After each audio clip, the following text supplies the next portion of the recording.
Welcome home to USA Global TV and Radio, a place where dreams take flight with authentic storytelling, diverse perspectives and meaningful conversations, where global stories unite and bridges are built beyond all borders. Discover world-class education, entertainment, hope and inspiration. Together, we're building bridges worldwide. Subscribe to our channel, USA Global TV. Download our app, USA Global TV.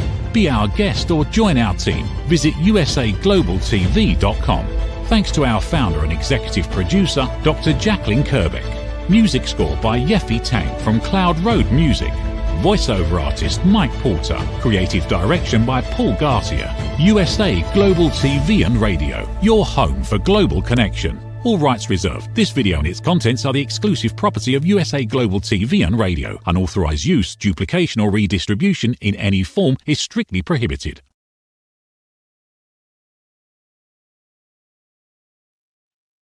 Howdy, red-olaughlin here on the Wise Ones on the USA Global TV and Radio Network. I'm pleased today to have a fellow friend, an author, a college professor, lots of things, and we're getting to him in a very quick minute. His name is Mike Kowis, K-O-W-I-S. And today I went to the doctor early this morning and got a good bill of health. I'm always happy to have that. I have another one coming up next week on a potential eye surgery that would make my life a whole lot easier. So things, it just seems like we get past the end of the year and now everything is working out well. I've been spending a lot of extra hours here in the office, catching up on this, catching up on that. I lost about 5 months last year with the case of shingles that just never ended. But anyway, I've gotten all over that. I am back into the real world. I've done 1 or 2 networking events. So my world is changing for the better. The weather here in the Houston area is changing for the better. And just everything is hunky-dory. I'm pretty pleased. So with that being said, that's my story. Let's get to Mike Kowis and we'll catch up on him. Mike, hey, Ray. You are a lawyer, you're a college professor, you're an author, you're an off-road enthusiast. But today we're going to talk more about your authoring background. I want to spend just a little bit of time preliminarily on what you have out there, and I'll ask our production engineer, Dr. Jacalyn Kerbeck, to pull up your website when we get to that point in time. But you started writing how long ago?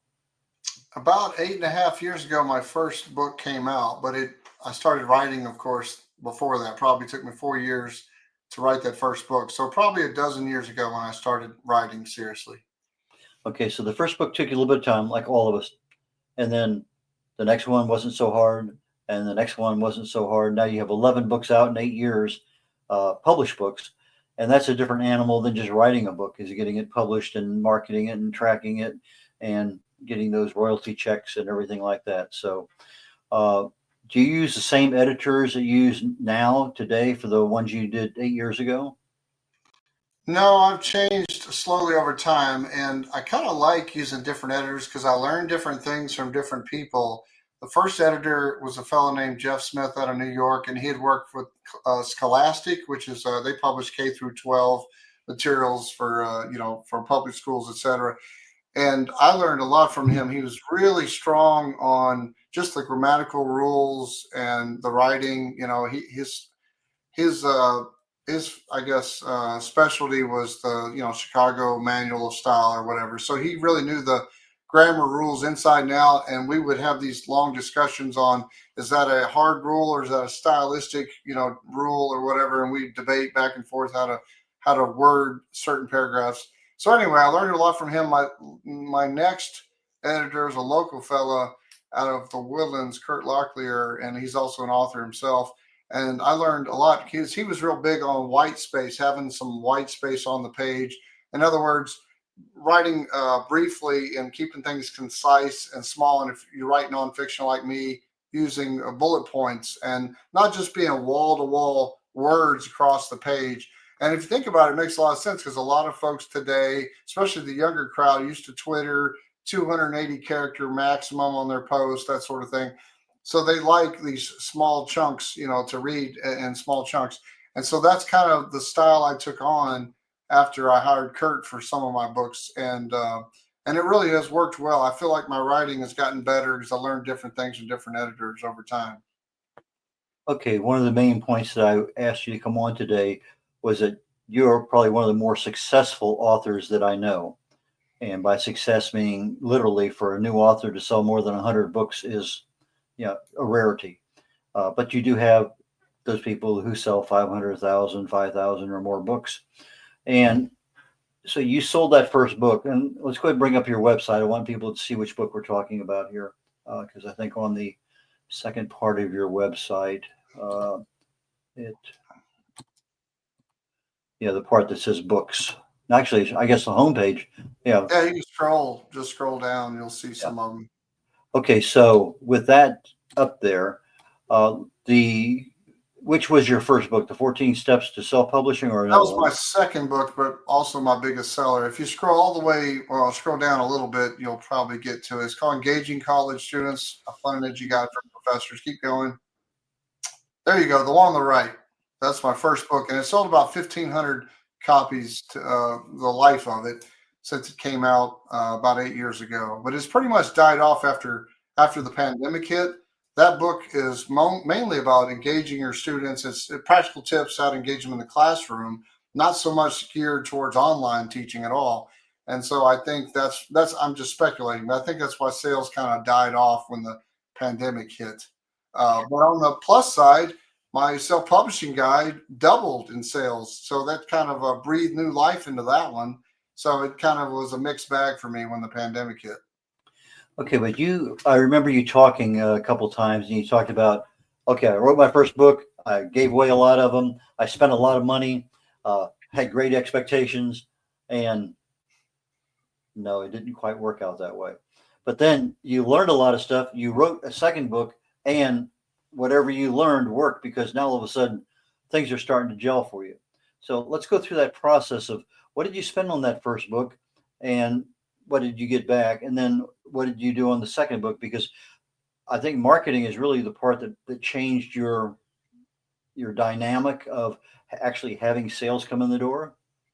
Yeah. So with the first book, which again was about college teaching tips, I actually had decent sales the first couple of years, like at least until I got to the pandemic.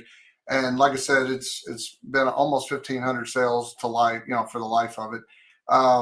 But I learned a lot. I spent way too much money. I think a lot of newbie authors do the same thing. I spent $7,000 on the first book, which meant I had to sell like 2,000 copies to break even, kind of thing.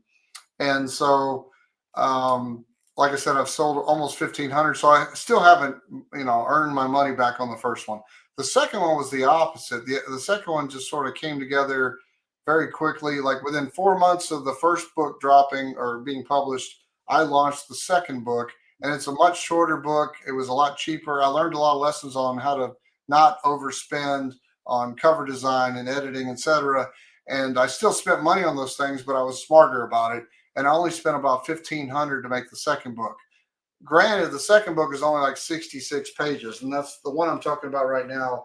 Is the publishing guide, the 14 Steps to Self-Publishing. So this is a small little book, 66 pages, and I spent 1,500 on it. So I knew going in I needed to sell about 700 copies to break even, and I've sold over 5,000 copies now, and it continues to sell. So this one right here is paying for a lot of the books that haven't paid for themselves yet, including the first one. Okay, so one of the things that was important to you, and maybe from a financial analyst perspective, maybe just from the curiosity, but ROI. I spent this much. I'm selling it for here. This is my royalty. How many do I need to sell? I have asked other people, well, how many do you need to sell to recoup? And it's amazing. More people than I would have expected don't know how many. Number one, they don't know how much they spent.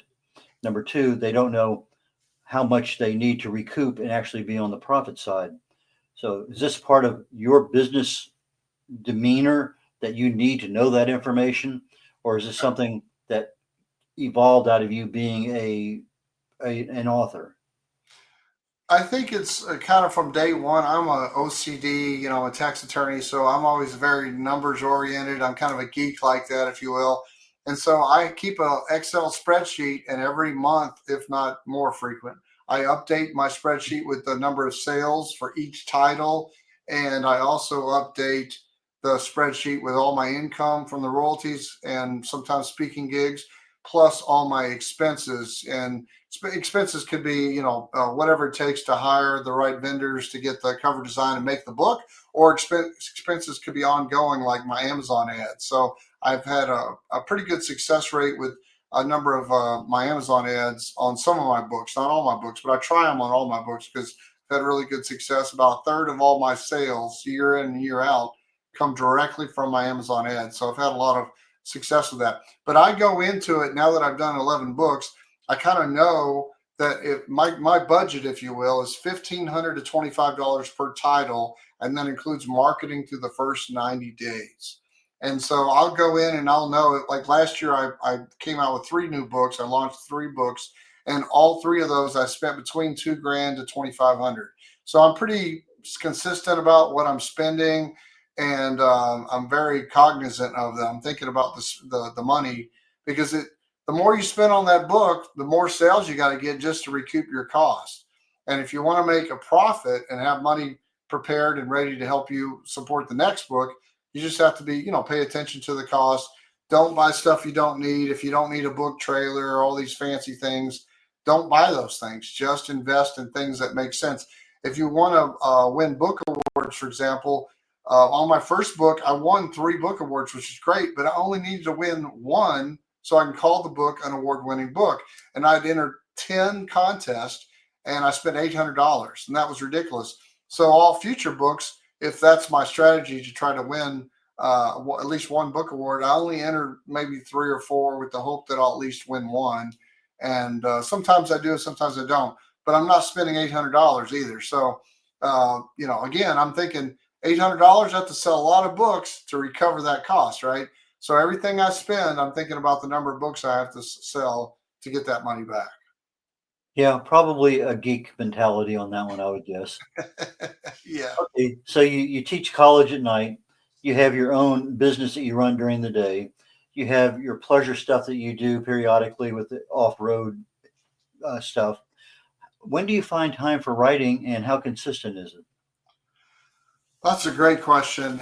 For me, I'm a night owl, and so I'm most productive at night, and especially late at night. There's less distractions, I find. Towards closer to midnight, the better.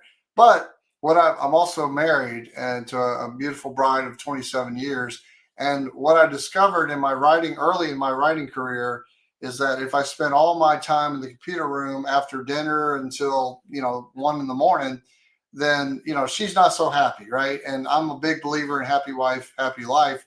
So I try to strike a balance. And she goes to bed early at night. She wakes up early. And so what I do is after dinner, I spend that time with her until she dozes off, 9:30 or whatever, 10 o'clock at the latest. And then I'll go, walk into the old computer room and fire up the laptop and then work the rest of the evening. And that works best for me. And I don't do it consistently. I wish I did. I wish I could tell you I do this every night from 10 p.m. to 1 or something like that. But that's not true. I do it when I can, when I think about it, when I have the energy. And you just have to make time. Sometimes I'm doing it during my lunch break. So instead of going out and grabbing a burger somewhere, I'll eat a sandwich at my desk or whatever. And I'll use that time, to work on my book writing. So I just kind of work it in where I can, weekends, of course, that sort of thing. Okay, so you have your time that you make in order to be an author, and you're publishing at least 1 book a year on the average, more than that sometimes. And so there's a lot of, when you start having multiple books and new stuff coming out, you're marketing the old ones, you're trying to get the new ones going. At what point in time is this, okay, let me rephrase it. The same equation doesn't work for each book as far as being able to enhance your royalties. Is that a fair statement? Yes, definitely. And my topics are different. My target audiences are different. So you're absolutely right. Every book is different. It's like a different person, right? You have multiple children. You probably know that the personality of one is totally different than the other, even though they were raised in the same household. So yeah, it's kind of like that with books. So how do you know your target audience, and how do you get to them? Great question. So for me, I look at the target audience while I'm writing the book, or even before, hopefully. And so to do that, I do a little research. I look at the genre and I figure out. So I write nonfiction. Some of my books are about taxes. I have a tax trivia book and a book of tax quotes that are kind of fun. And so I'll look at other books that are out there. I haven't. Last year I did 3 fun books just with silly quotes from other people, celebrities, presidents, whatever, on different topics. One of them is retirement. It's called A Little Black Book of Retirement Wisdom, which I have right here. And it's already sold over 1,000 copies, and it's not quite a year old. So this one's done quite well. But I did the research ahead of time to figure out, do these books sell, this topic, retirement type of books or quote books. And so you just find similar books, you look at their ratings on Amazon, you kind of figure out their average sales. So kind of know going in, the possibility of getting good sales. And you think about the target audience when you write it. I mean, even in the subtitle, amusing quotes for retirees. So clearly this book is intended for retirees. It's like a perfect gift, if you will, for a recent retiree. Someone's retiring, they need a cheap gift for somebody. And so I thought this would be a good seller, and it has been, and hopefully it continues. But you just think about that target audience. Then you go do the research. Where does your target audience hang out? And so obviously this is older folks. If you're retirees, you're typically, in your 60s. Some are a little before, some are after that. But a lot of retirees are in their 60s. And so Facebook tends to be really good for older folks. And so that's a presence where I want to be. I want to hang out. And LinkedIn, there's a lot of professionals and retirees on LinkedIn. So I try to be active and post things that might appeal to that audience there. So that's kind of the idea. Think about where your target audience hangs out online or in person, and get in front of those people best you can. Okay, so you're doing primarily postings as far as social media goes, and you mentioned a couple. Are you doing Yes. any book trailers, any video kind of stuff? Not really, and that's a great avenue as well. There's so many different things, podcasts, and I've done a little bit of guest speaking on a podcast. I don't have my own, but I've been interviewed on YouTube and other places, and kind of think like this show right here. So I try to get out there and get in front of people in a variety of ways. I do online. I do 10 to 20 speeches or author talks per year on topics related to my books, and that helps a lot. Some of them are, author. I have a couple of author books. One is how to self-publish your book, which I've already mentioned, and then I have another one that's about book marketing, which is the topic today, and it's smart marketing for indie authors. So these books, I'll do author talks on these topics, publishing and book sales. And I'll do it at colleges like Lone Star College. They have it's called Academy for Lifelong Learning. And the target audience there is seniors. So you can talk on anything that's, seniors might be interested in. And a lot of seniors are interested in writing their memoirs or that novel they always wanted to write and didn't have time until they retired from their career. So I go in and I'll give a lot of author talks on those topics, how to self-publish and how to write books and how to market. And so that's a great way to get in front of people. And it's in person, although I've done some of those online as well. So I try to do a variety, I guess, is the answer. Okay, in about a minute, we're going to take a commercial break. After we come back, I'm going to have Dr. Jacalyn pull up the website, because your speaking gigs are on there. It's another way to utilize your talent as an author for networking, for sales, for credibility, for all sorts of things. So we're going to go down that road. AI, real quick topic. Do you use AI much in your writings? I don't, but I experimented with it a little last year. So I was doing the book of quotes. I would pull quotes using AI, and it found some interesting quotes. But after I had to double check, to make sure it was accurate, and it wasn't always accurate. And some of the quotes were similar quotes that they somehow tweaked the language, or some of the quotes were really interesting, but it was obviously made up because the author that it was attributed to was some goofy name that couldn't possibly be real, So I kind of gave up after trying several attempts to pull quotes, because I thought that would be so easy if he could just pull 500 quotes for me. but it turns out it wasn't very accurate, so I couldn't do that. Okay, when we come back in just a moment, I'm going to ask you for your best quote or your favorite quote, so you can give some time thinking about that. This is red-olaughlin on the Wise Ones on the USA Global TV and Radio Network, and we're going to take a short break. Ever dreamed of hosting your own TV show, sharing your story with a global audience? Now's your chance to shine.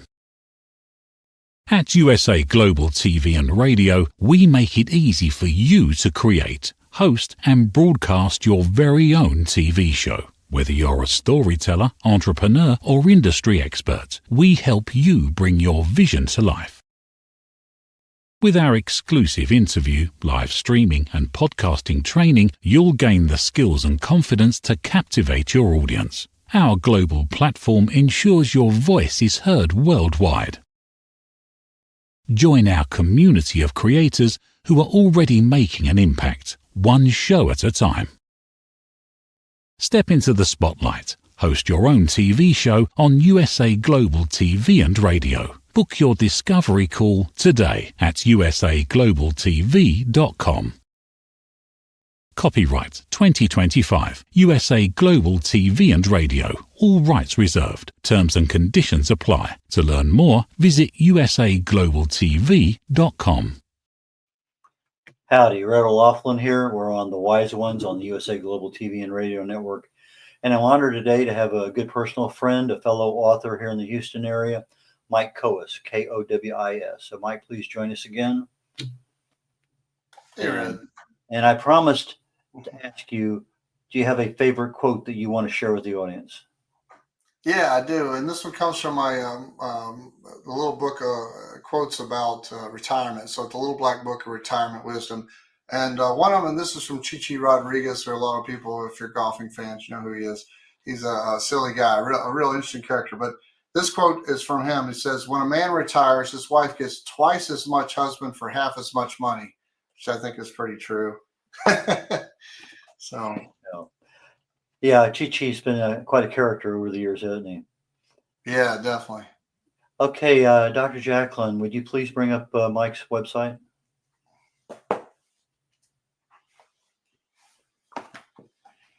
And the first place I want to go to is speeches, because that gives our audience a chance to see where is Mike going to be at next. So the 2025 schedule is there on the right. Mike, you want to talk about any of those? Yeah, I just signed up to be a speaker. I'm actually giving 2 of the breakout speeches at Authorpalooza, which is held once a year at Rice, used to be called Indiepalooza. And so I'll be talking about what authors need to know about small business and taxes. And I'll also do another one on how to build an audience and get book sales. So that one's coming up this October at Rice University. I have a number of them where I'm speaking at local colleges like Lone Star College Montgomery and Lone Star College University Park. And I'm in the works. I'm doing some other behind the scenes stuff to get some other talks together for specific author groups in different cities. And a lot of those I can do by Zoom or something now. Since the pandemic, that's kind of opened it up, because originally it was just local stuff in Houston. And now, because of everyone's so used to Zoom, we can do author talks anywhere in the world. It's pretty exciting. Dr. Jacalyn, you go over and hit books there, the next column to the left.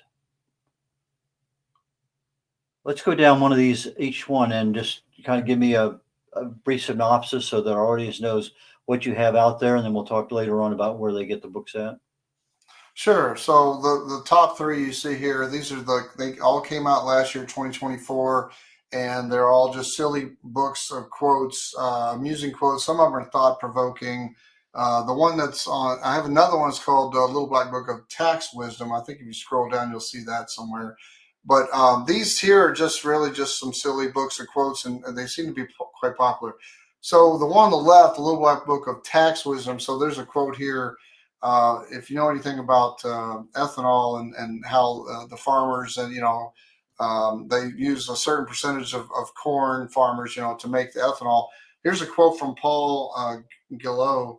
And it's, in case you didn't know, ethanol is made by mixing corn with your tax dollars. So it's kind of funny to me, but I'm a tax geek. So anyway, I have a couple of books. The one on the right is also tax related. It's a book of tax trivia.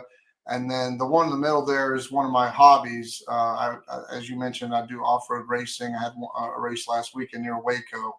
So that was a lot of fun. Now, the off-road racing book is not a big seller, and I knew that going in, but I raced with my son. He's a co-pilot. He sits next to me in the side-by-side races that we do. And so, and he also does ATV races on his own now. But it's a fun book to put together, a lot of pictures in it. And it's kind of a neat way to sort of document the good times that my son and I have had the last couple of years, because I have a Texas Off-Road Racing, the original one, and then this part 2 you see here. So even though those books don't sell, but, less than 100 copies each, they're a lot of fun. And it's kind of something I wanted to be able to hand down to my, whatever grandchildren one day when I'm lucky enough to have those. So that was the idea behind those off-road racing books. They don't all have to be big sellers to be a success in my mind, Dr. Jacalyn, when you go over to contact up there at the top on the column, because there's something there that I think that I love.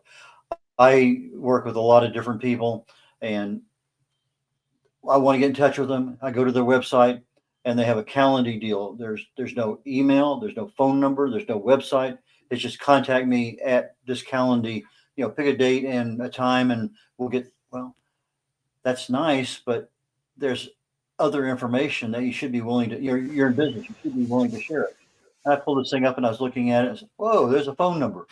That's something that I don't see very often. And I just want to tell you that to me, I think is an A+ on your website, of being able to have a way for somebody just pick up the phone and call you.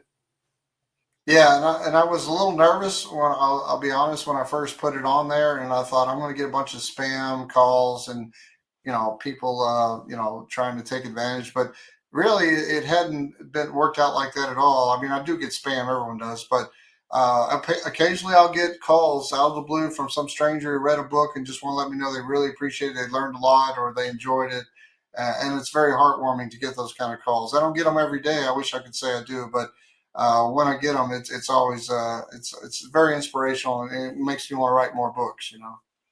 The other place I want to go is with articles, because you have a lot of value. I mean, a significant amount of value there in the articles part of that thing.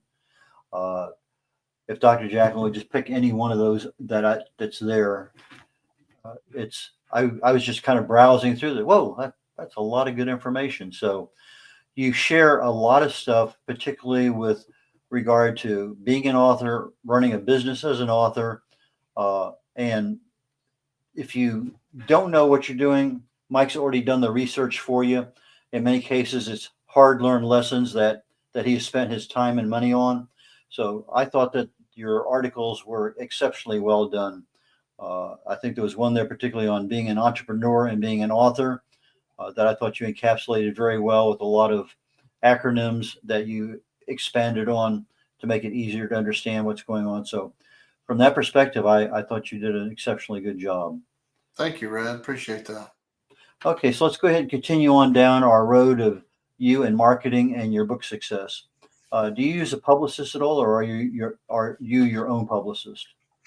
Yeah, I do all my own marketing, publicist work, etc. Yeah, rather spend those dollars elsewhere than hiring someone. I feel more comfortable, I guess you could say, doing all my own work as much as possible. Do you have any audiobooks out, or do you have any plans for them? I do. All of my books, except for one, are available in audiobook. And I found that acx.com, which is owned by Amazon, they have this remarkable program where you can pick a narrator to make your book for you. And if you select a royalty share, that's an option that you can select if you want. You don't have to do it that way. But if you do that, it costs you absolutely nothing. It costs you $0 to make an audiobook. So once you create your regular, ebook or paperback, which I usually do, and you have it published on Amazon, then you go to acx.com, you can claim it as your own, and then you can start taking auditions from narrators. You can tell them exactly what you're looking for, like a professional voice, male or female, an older voice, younger voice, whatever it is you're looking for. Someone has a funny personality, whatever it is that you want to be a narrator for your book. And then you can start taking, auditions, and you'd be amazed at the quality. You'll see, of course, you'll get some folks that are doing this as a hobby, and it's clear that they don't have a lot of experience yet. Maybe those aren't the ones for your book. But then you get people who are very active. They do tons of podcasts on their own, and they narrate other books, and they're very experienced, and they sound very professional. And again, it costs you nothing. And then the way it works is after you make the audiobook, or after the narrator does and they upload it, they sell it on 3 different websites: iTunes, Audible, and Amazon. And then every sale you share, or you split the royalties with the narrator. So it costs you 0 up front, but then you share the royalties going forward. And I've done that with all my books except for one, and it's quite remarkable. Now, I've only sold like 500 books, audiobooks, in the lifetime since I've been doing this. Out of 8,500 sales, I've been doing this, about 8,500. So I do about 1,000 a year in the last 8.5 years. So it's a little over 8,500 total sales, 500 of which were audiobooks. But it cost me nothing, so it's all gravy. It's all extra income whenever I do sell an audiobook. So that's kind of a neat process. I like that. Do you have any of your books in bookstores? I do mostly no. The answer is no. And there's strategic reasons for that. Now, I've uploaded my book to Ingram Spark, and they make it available to places like Barnes & Noble. But if you actually want it on the shelves, number one, I'm independently published. And so they, they're businesses, right? So, bookstores, they want the famous folks, Stephen Kings of the world and James Patterson's, because they know they're going to sell. They're taking a risk if they pick an independently published author, self-published author like myself. But I could get them on there if I agree to their terms. You have to agree to give a deep discount, which doesn't bother me at all. You also have to agree to accept returns. And for a small fish like me, I don't want to have to take a risk that Barnes & Noble might buy 1,000 copies today, and 6 months from now say, oh, we still have 600 unsold copies, and I have to agree to buy them back at full price plus $2 per copy shipping or something like that. So that's a risk I'm not willing to take. So my books are available through barnesandnoble.com. So anyone can go there, or they can go into the store and ask the little concierge person, and they can order and have it delivered to the store or to the customer's house, whatever. But they're not going to be on the shelves for the most part. Okay. Cover art. Where do you get your cover art done at? Great question. I've used a number of different folks. Lately, I've been using Demonza, and they're out of New Zealand, and they're not super cheap. Roughly $1,000 a title is what I've been paying. But they do both the cover art and the interior formatting for me. So they'll create the ebook with all the hyperlinks in it, and they'll also do the formatting for the print books. And so they do all that for roughly a grand. And I'm really happy with the quality. And I've used other vendors for the cover design over the years, and some are roughly $300 to $500. That's usually my ideal budget for the cover design. And until I found Demonza, I've been real happy with their service. But anyway, I've used different folks, and I've had good experiences. Some it was just slower than others, but I've always been happy with the quality. But if they're taking too long, then I usually move on to someone else, try somebody different, And so that's kind of been my experience so far. As we're running toward the end of the show here, I know there's some things we wanted to cover, particularly on marketing, because that's the key to your success. So what should a new author just published his or her book, and they're not a marketing aficionado, for lack of a better word, is there something that you know that will work easily for most new authors, depending on the genre, or don't go down this road? Yeah. So one thing, this is a piece of advice that I learned that it really works well for me in my books, and I recommend all authors, whether they're fiction or nonfiction, consider. And that is my book selling formula is really based on 3 components. And that is, number one, you want to write an appealing book. That's a well-written, well-edited book that's intended to be satisfying your target audience. And number 2, you want to have social proof. And that's just a fancy way of saying you want third-party approval of your book. Third party is validating that your book's as good as advertised, essentially. And the last piece of that is visibility. And that's anything you can use to stand out amongst the millions of books already on Amazon. And so You got to focus on all three of those. And if you're missing even one of those components, it's going to hurt your sales. At least that's been my experience. So you really want to think about all three of those things when you write the book. Make sure it's well edited, professional looking cover design. You don't want some sloppy cover. You want to make sure the cover looks like your genre. A lot of people they're looking on Amazon or anywhere else for a book. They only have like a half second for your book cover to catch their eye. So it can't just be pretty or interesting. It has a look like your genre, or they'll keep scrolling and they'll say, oh, that's not the book for me. I'm looking for this genre and this looks nothing like that genre. And they'll keep on scrolling. They won't even read about the listing. So you just have to be very careful and conscientious about having a professional looking cover, well edited, well designed. For visibility, you want to get ads and be active on social media, hang out online where your target audience hangs out. That's the key. And then social proof, you want to do things like be a bestseller, and there's strategies for that. Or you can win book awards. That's another strategy that I usually attempt to do. And so there's different strategies for all those three components, but you want to focus on all three. Okay, so what you're telling me, what I'm hearing is, before you write the book, you have to have that process in mind, because going back to fix the book after it's already written to get to those three categories you talked about isn't an easy task. So Exactly. As you're writing the book, you have to keep in mind, who is it being written to and how am I going to get that in front of their eyes? And is it enough of a hook for them to say, let me buy it? Exactly. You got it. That's the message right there. Okay, so how do people get your books? Oh, before I do, is there something else you wanted to talk about today before we get to how people get your books? No, I think that, the biggest thing for me is if you have a book in you and that's your goal, I say go for it, and just go in with eyes wide open. Do your research ahead of time and figure out that genre and look at similar books and look at their ratings on Amazon and see if they're good sellers, like the top books in that genre. Are they big sellers or are they not? And so not all books are going to sell, big numbers. And so you just have to be conscientious. And if you really, really feel passionate about that, writing that book, go ahead and do it, but go in with eyes wide open and know you may not get all your money back, or be careful with your spending, etc. But go ahead and write the book if that's what you want to do. Or if you just are really concerned about the economics and the money, pick a different topic, a different genre, whatever, and maybe one that has more favorable statistics as far as sales, proven sales. And so just be aware before you write the book what you're getting into economically, and that way you'll have a better chance of success.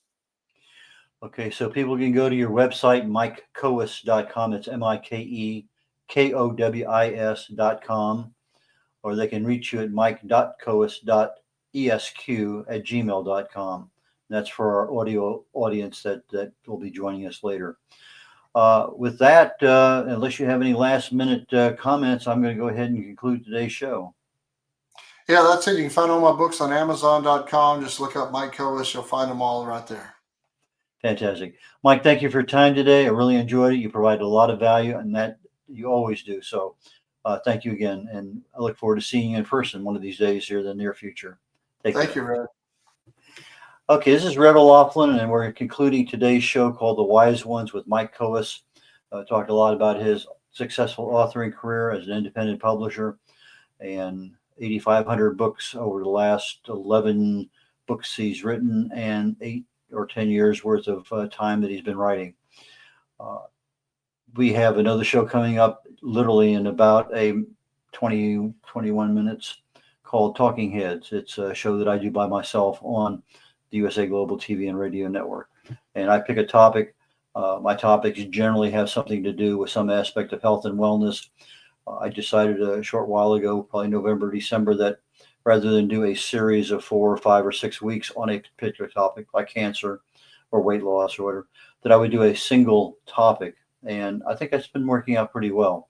Some of these topics I used to take 4, 5, 6, 8 weeks on. But today I'm talking about nutrition.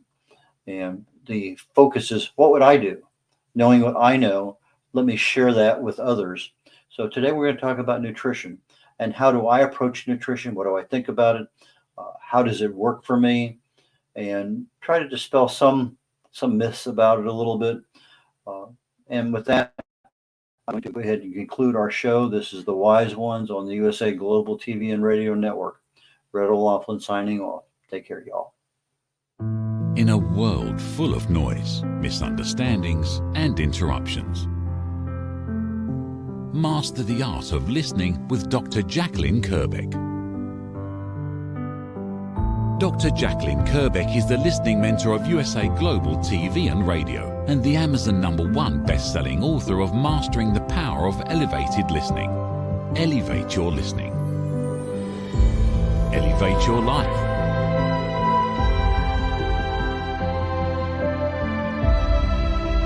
Join a global learning experience in person or via Zoom. Reserve your spot today. usaglobaltv.com/book-your-session or drjacalyn.thinkific.com. Join Dr. Kerbeck's listening courses or hire her to unlock deeper connections and authentic conversations. We face daily cyber risks, spending over 7 hours of screen time, including 4.5 hours on mobile phones. This convenience comes with significant dangers, with cybercrime costs predicted to exceed $10.5 trillion by 2025. In 2023 alone, seniors lost over $3.4 billion to cybercrime. Our goal is to make social engineering concepts of cybersecurity easier to understand. We work with business teams, senior living facilities, investment companies, and educational institutions, both individually and in groups. We offer real-life examples to help you recognize and prevent attacks, with sessions available both in person, in selected regions, and remotely. Schedule your training session, or to learn more, contact us today. Call us at 847-845-9360. Email us at info@cybersecurityeasy.com. Protect your team and family with cybersecurityeasy.com. 5 little-known secrets for dementia caregivers with Tracy Cram-Perkins. Hi there, I am Tracy Cram-Perkins, the host of the Dementia Home Care Show here on USA Global TV and Radio. I am also the author of the book of the same name. And you'll see this QR code. This is for an extended version of the same talk. So if you want to see the full hour-long version, feel free to scan the code and go to that website. Stick with me. We'll talk about 5 little-known secrets to make it a little easier to do dementia caregiving. What you're seeing on the left-hand side is a healthy aged brain, age 55 and above.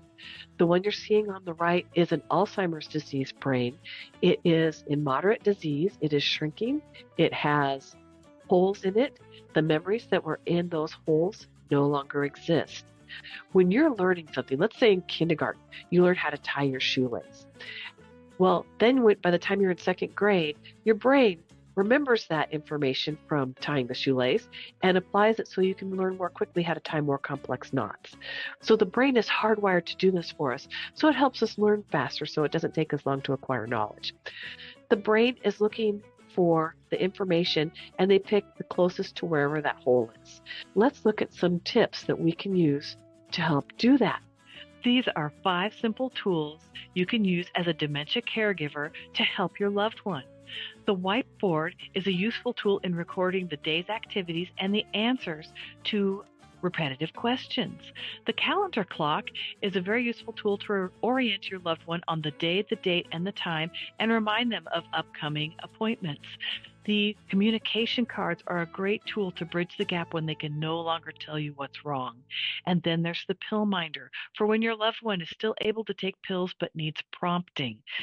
The final tool I want to share with you is the memory book. It tells your loved one's story. It's a great tool for distraction, redirection, also as a conversation starter, and telling you where they are in their story so you know how to answer their questions. Music is probably the most powerful tool in your toolbox after laughter. Music is a way to maintain connection. It sticks with your brain longer than any other thing, including reading. When you're having an issue with somebody, you can play their favorite music if you move them to another room, something that makes them happy, or you can start singing songs together from their childhood. These are some of my favorite books for caregivers. My show airs on the third Tuesday of every month, and you can view past episodes on YouTube. Thank you, everyone. This program has been brought to you in part by Tracy Cram Perkins. Connect with her and order her book at tracycramperkins.com.